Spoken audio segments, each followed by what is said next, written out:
मैं मान लूं अगर सरकार कुछ नहीं कर रही है तो विपक्ष आगे क्या करेगा, क्योंकि सदन में सरकार की तरफ से चलिए जवाब नहीं आ रहा। आपकी स्ट्रेटेजी क्या है? कब तक आप ऐसे ही हंगामा करते रहेंगे? सदन की कार्रवाई चलेगी नहीं?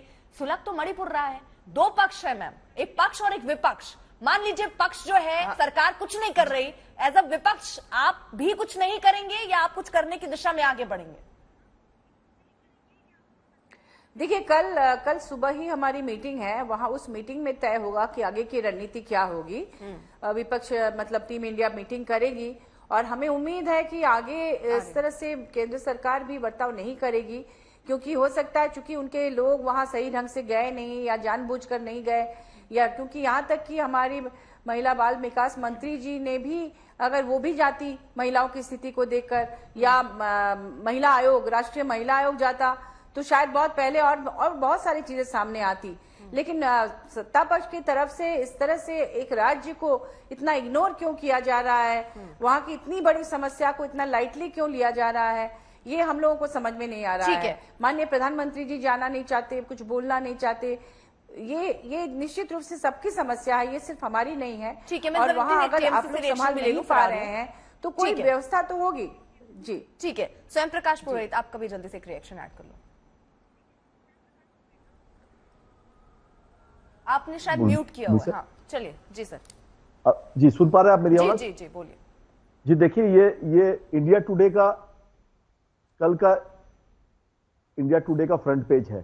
फ्रंट पेज के अंदर में इसमें क्या लिख रहे हैं इनके जो आर्टिकल के अंदर में कि शेमफुल ब्लंडर, दक्षताहीन स्टेट लीडरशिप और delayed action by central. Central का मतलब हो गया कि ये डायरेक्ट होम मिनिस्ट्री के अंदर में अमित शाह जी के हाथ में आता है। आप जिस तरह से अमित शाह जी जो बयानबाजी कर रहे हैं या उनके नेता कर रहे हैं, देखिए नरेंद्र मोदी जी को तो हो सकता है बहुत कुछ पता ही नहीं होगा, क्योंकि वो तो चुनाव प्रचार में बिजी है, वो प्रचारक है, उनको नहीं पता है। सारा मैनेजमेंट तो अमित शाह जी संभाल रहे हैं। तो ये तो अमित शाह जी की दक्षताहीन है। वो जिस तरह से फेल हुए हैं, डिलेड हुए हैं, 3 मई से मणिपुर जल रहा है और 1 या 2 वीडियो आने से ये लोग जागे हैं। 78 दिन के बाद में सरकार सोई हुई थी, जब वीडियो अभी भी लोग जिस तरह से इंडिया के लोग आज गए हैं, संसदीय दल के जो गठबंधन के लोग हमारे गए हैं, वो अभी जिस तरह से बता रही थी जेएम की हमारी सांसद कि वहां पे लोग डरे हुए हैं, घबराए हुए हैं, महिलाएं डरी हुई है और युवाओं के हाथ में बंदूक है। वो लोग अपने अपने कैंप के अंदर में अपनी महिलाओं की, बच्चों की रक्षा करने के लिए रुका हुआ है। तो ये देश के अंदर में एक छोटे से राज्य का हाल है। प्रधानमंत्री जी नहीं बोलेंगे, प्रधानमंत्री जी को संसद में नहीं बोलना है, क्योंकि वो एक बहुत छोटा सा राज्य है, 2 सीटों का राज्य है। वहां पर इनको जब लोकसभा चुनाव होगा, विधानसभा चुनाव होगा, तब प्रधानमंत्री जी वहां प्रचार करने जाएंगे, तब कुछ बोल देंगे। 2017 में यही प्रधानमंत्री जब विपक्ष में, जब वहां पे सरकार इनकी नहीं थी, एनडीए की, उस समय में जाते हैं और वहां पे कोई भी छोटे मोटा कोई प्रॉब्लम होता है तो उस समय ये बयानबाजी करते हैं कि भाई आपके अगर नहीं संभलता है तो आप इस्तीफा दे दो। देखिए, आप इस्तीफा दीजिए नहीं दीजिए, आपकी तो नैतिकता खत्म हो गई है। आप किसी भी 9 साल से पूरा देश देख रहा है कि आप एक अनैतिक सरकार चला रहे हैं। आपको इस्तीफा, आप भूल जाइए। इतना बड़ा रेल दुर्घटना होती है, लाखों लोग कोरोना काल में मर गए, आपकी दक्षताहीन की वजह से काम हुआ है। आपकी वजह से देश को नोटबंदी के समय में लोग लाइन लगा के मर गए। मृत्यु हो, उस पे आपको रोटियां सेकनी है, राजनीति करनी है। आप पटाखे फोड़ रहे हैं। मुझे एक चीज बताइए ना स्वयं प्रकाश पुरोहित जी, यानी अगर इस तरीके की घटनाएं हो तो सबसे पहले मुख्यमंत्री को इस्तीफा देना चाहिए, आप यही मांग कर रहे हैं? मुख्यमंत्री और गृह मंत्री की जिम्मेदारी पड़ती है। मुख्यमंत्री तो सोचिए, उसको तो उन्होंने तो इस्तीफा लिया गया था, उनका तो एक्सेप्ट नहीं हुआ। मुख्यमंत्री ने तो अपना इस्तीफा डस्टबिन में फेंक दिया। उनके इस्तीफे की कोई वैल्यू नहीं है। यहाँ पे सीधी जिम्मेदारी गृह मंत्री की बनती है। अच्छा, ममता बनर्जी के इस्तीफे की कोई वैल्यू है कि नहीं? सुनिए, ममता बनर्जी के इस्तीफे की बात वो आदमी करेगा हमारे देश के अंदर में कि हमारे देश में, हमारे बंगाल में इंटरनेट बंद नहीं है, हमारे यहाँ बंगाल में लॉ एंड ऑर्डर अपना काम करता है। अच्छा। जो भी व्यक्ति है, जो बम बनाए जाते हैं, बम फेंके जाते हैं, पंचायत चुनाव में भी ऐसे हंगामे होते हैं, इतनी मौतें हो जाती हैं, हर रोज हम लोग पढ़ते हैं, उसका क्या सर? वो लॉ एंड ऑर्डर अच्छा है इसलिए हो रहा है सर? जी जी, देखिए, इसके अंदर में भारतीय जनता पार्टी के जो लोग हैं चुनाव प्रचार के समय बंगाल में आते हैं। देखिए, आज ही एक नेता आए हैं जो परिवारवाद के वंशज हैं, अनुराग ठाकुर जी, वो मंत्री, वो आकर के यहाँ बयान दे रहे हैं। अरे 2020 में आपको इलेक्शन कमीशन ने बैंड कर दिया था, गोली मारो डैश डैश डैश के लिए। आपको बैंड किया गया था इलेक्शन कमीशन में कि आप प्रचार मत करिए। ऐसे लोग आकर के बंगाल में बयानबाजी करते हैं। अच्छा। बंगाल को ज्ञान की आवश्यकता नहीं है। बंगाल के पूरे देश के अंदर में एकमात्र महिला मुख्यमंत्री है जिसका नाम है ममता बनर्जी। उनके कार्यों के लिए यहाँ की जनता उनको वोट देती है। और आप लगा दीजिए 356। मैं आपको दावे के साथ कहता हूं कि अगली बार पश्चिम बंगाल की नेत्री 230 सीटों के साथ जीत करके आएगी। आप लगाइए ना, कौन मना करता है आपको? आप केंद्र में सरकार में देखिए, आप मणिपुर को समझ गए सर। ममता दीदी कहीं गलत नहीं है, वहाँ जो हो रहा है वो सब बढ़िया है। जहाँ आपकी गवर्नमेंट नहीं है वहाँ सब बेकार है। ठीक है, ठीक है सर, ठीक है सर, ठीक है। जल्दी से एक रिएक्शन, फिर मैं सुजाता जी आ रही हूँ। मैंने महुआ जी और स्वयं जी दोनों की बातें बड़े शांतिपूर्ण तरीके से सुनी। मेरी बातों में हस्तक्षेप ना करें, 30 सेकंड में समाप्त करूंगा। बाय द वे, महुआ जी बहुत ही सम्मानित है, मैं उनका बड़ा सम्मान करता हूं। आदिवासी महिलाओं के निर्वस्तीकरण पर ममता दीदी ने कहा ये फेक है, पुलवामा और बालाकोट की तरह, और उन्होंने, उनकी मंत्री ने कितने कपड़े निकले ये कहा, परंतु उस पर कोई सवाल नहीं उठाना है, ठीक है। उन्होंने कहा कि हम सोल्यूशन देना चाहते हैं, स्थिति को हम लोग सामान्य और नॉर्मल करना चाहते हैं। महुआ जी हाथ जोड़कर, आप तो सांसद है, मैं आपकी बड़ी इज्जत करता हूँ। ऑल पार्टी मीटिंग हुई थी दिल्ली में, आप में से बैठे हुए कोई भी एक व्यक्ति मुझे बता दो जहां पर आपके राष्ट्रीय अध्यक्ष उस ऑल पार्टी मीटिंग में गए हो। कांग्रेस, आम आदमी पार्टी, टीएमसी या आपके जेएमएम, क्यों नहीं गए आप लोग?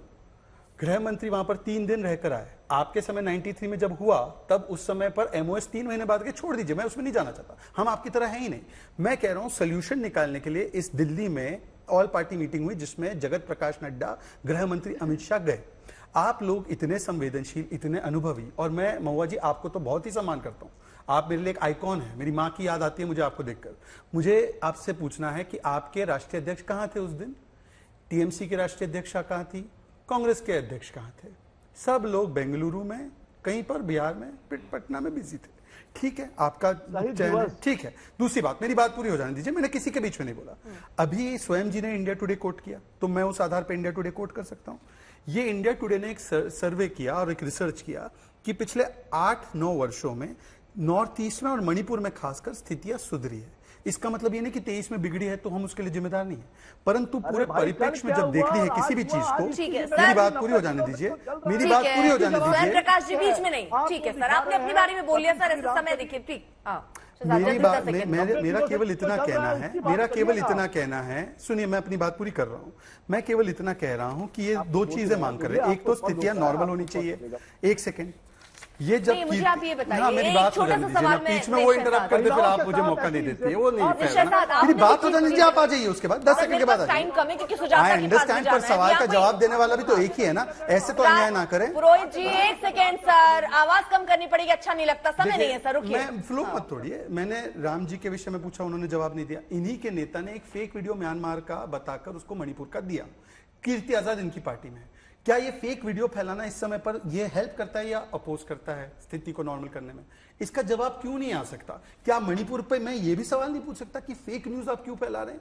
म्यांमार का वीडियो वो डालते हैं ये कहकर कि क्रिश्चियन महिला को फलाने समुदाय, जो नैरेटिव ये एमएमके के पोस्टर में है कि वो नैरेटिव है, ये क्या है? ये गंभीरता है, ये सीरियसनेस है? पार्लियामेंट में क्यों नहीं आ रहे? और दूसरी बात ये कह रहे पार्लियामेंट में मोदी जी बोले 10 सेकंड और, जो रूल में ये चर्चा मांग रहे थे 267 में, 267 में मैडम, इसमें प्रधानमंत्री या सरकार को पहला वक्तव्य रखने का ऑप्शन ही नहीं है। और प्रधानमंत्री जब बजट में बोलते हैं या कहीं पर बोलते हैं, ये स्लोगनेरिंग करके बोलने नहीं देते। ये सुनना चाहते हैं प्रधानमंत्री को? ये सुनना चाहते हैं क्या? ज्योति जी, ये इसमें पीएम कहां पहले जवाब दे सकते हैं? मैं पार्लियामेंट में काम कर चुका हूं। 267 में विपक्ष को मौका मिलता है अपनी बातें पूरी रखने का और फिर जवाबदेही संबंधित मंत्री से होती है। इसमें कहां लिखा है? 267 की मांगे ना, 267 मांगा नहीं मांगा? नहीं, 2 अलग मांगे हैं। 267 पे वो चर्चा चाह रहे हैं जिसमें आप चाह रहे हैं कि 2 घंटे की चर्चा हो, वो चाह रहे हैं पूरे दिन की चर्चा हो। बहुत आसान शब्दों में इसमें चर्चा। दूसरी तरफ वो अलग बात कह रहे हैं कि प्रधानमंत्री को भी सदन के अंदर बोलना चाहिए। आपको पार्लियामेंट्री रूल से चलेगा, ये कोई कांग्रेस की फैंसी से नहीं चलेगा। अगर सरकार का स्टेटमेंट आता है, स्टेटमेंट पे चर्चा नहीं होती। अगर 267 की चाहिए तो आखिरी में ही स्टेटमेंट होगा। ये उनका रूल डिमांड किया गया है। मुझे क्यों बोलते हैं ये? और अब क्या किया? No confidence motion. अब नो कॉन्फिडेंस मोशन में प्रधानमंत्री पहले बोलेंगे, आखिरी में बोलेंगे। प्रधानमंत्री पहले बोलेंगे, आखिरी बोलेंगे। पैनल पे जो भी महिलाएं प्रेजेंट हैं, उससे ज्यादा इस मामले की संवेदनशीलता को कोई नहीं समझेगा। हम जानते हैं कि ये घटनाएं सिर्फ मणिपुर में नहीं होती, ये होती रहती है हमारे साथ, नहीं निकलता। विपक्ष के जो गुट जो मणिपुर गया है, मैं उसका स्वागत करती हूँ। मुझे लगता नहीं कि उसमें कुछ भी खराबी है।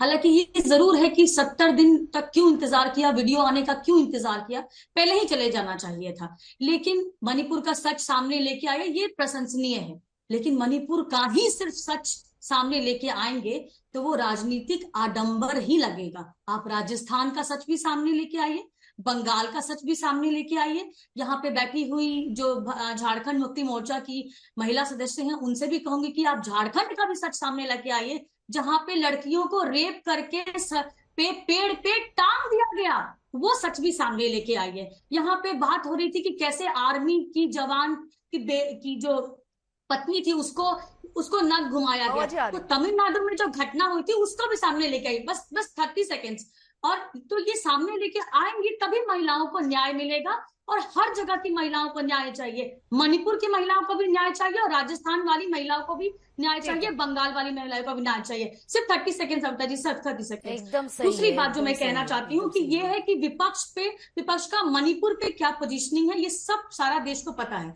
लेकिन कांग्रेस का टीएमसी के कार्यकाल में हुए महिलाओं की हत्या, बलात्कार, आगजनी, बम वाली जो घटना है, उस पे क्या पोजीशन, क्या वो टीएमसी कांग्रेस के साथ में खड़ी है राज्य में, ये जानना जरूरी है। स्वागत है। एक और चीज मैम प्लीज, वो बिल्कुल अपनी बात नहीं रख पाई। स्वागत है जी। हाँ,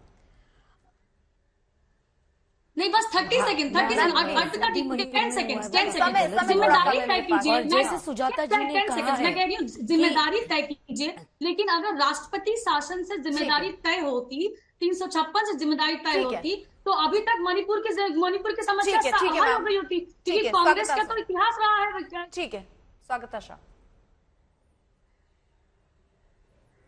मैं सुजाता जी से बिल्कुल सहमत हूं कि हर जगह की महिलाओं के सुरक्षा के बारे में बात होनी चाहिए। मणिपुर में जो भी हुआ है वो काफी गलत हुआ है, लेकिन जैसे अपोजिशन वाले आज 70 दिन के बाद गए हैं, ऐसा तो लग रहा है जैसे वो हॉलीडे पे गए हैं। और जैसे शहजाद ने भी कहा है कि ये मुद्दे को पार्लियामेंट में सही तरीके से रखना चाहिए, तो मुझे ऐसा लगता है कि हर एक जगह की महिलाएं हैं जो असुरक्षित है, उन सबके ऊपर बात होनी चाहिए। ठीक है, मणिपुर का वीडियो बाहर आया है, वहां पे काफी तकलीफ हो रखी है, मैं समझती हूँ, लेकिन जिस हिसाब से अपोजिशन इस बात का फायदा उठा रही है वो बिल्कुल गलत है।